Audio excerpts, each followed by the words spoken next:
How to use Microsoft Office for free. Full guide. For the first step, open your web browser and go to Microsoft365.com. Once that loads, you will be redirected to Microsoft Office 365's official website, wherein you can choose from three options whether to sign in if you have an existing account, get Microsoft 365 to avail their products, or sign up for the free version of Microsoft 365.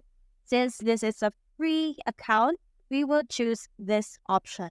Once that loads, we are now ready to create our account. For the first step, we need an email address. For this one, I will use my Google address. Next, create a strong password for your account. Next, choose your country or region and input your birth date. Next, a verification will be sent to your email, so make sure to check your inbox. If you don't see it on your inbox, make sure to check spam. However, that's only a rare case. Most likely, it will be in your inbox. This checkbox is for when you would like to receive offers, information, and tips about Microsoft products and services. If you don't want to get notifications or messages about that, just uncheck this checkbox. Once you receive the code, just enter it here and click next. And you will be required to solve a puzzle so that Microsoft knows that you are not a robot. For this puzzle, we need to rotate the animal so that it is facing the same direction as this hand. Click submit. Wait for the verification to complete. After the verification, we will be required to add details such as the first name and the last name of our account. After adding the details, we will be asked if whether we want to stay signed in so that we don't have to sign in the next time or not. Let's choose yes. Here we will read a few information about new accounts. Just click on continue. After that, we have successfully created our account, but it does not end there. Click on next, next, next. And here we can see the interface or the dashboard for our account.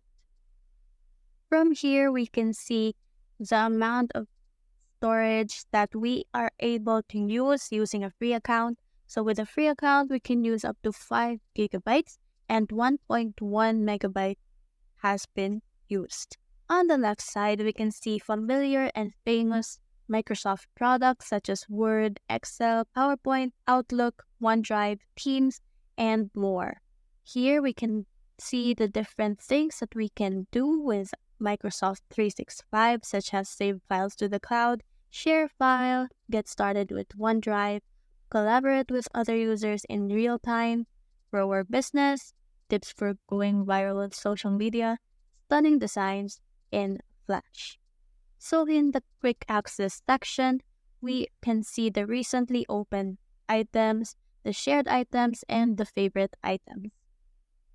Let's try uploading a file. As you can see, the file I uploaded from my computer to the online Microsoft 365 account automatically opened itself after it has finished uploading. For some cases, there might be changes or adjustments or edits that need to be done when a file is uploaded from your computer to this online platform. After reloading the website, we can see that one of the recently opened files is the Microsoft document that I uploaded earlier and have opened automatically. So one of the benefits of using this Microsoft 365 is that even if it's for free, you can access your files from any other device so long as it has been uploaded to this platform.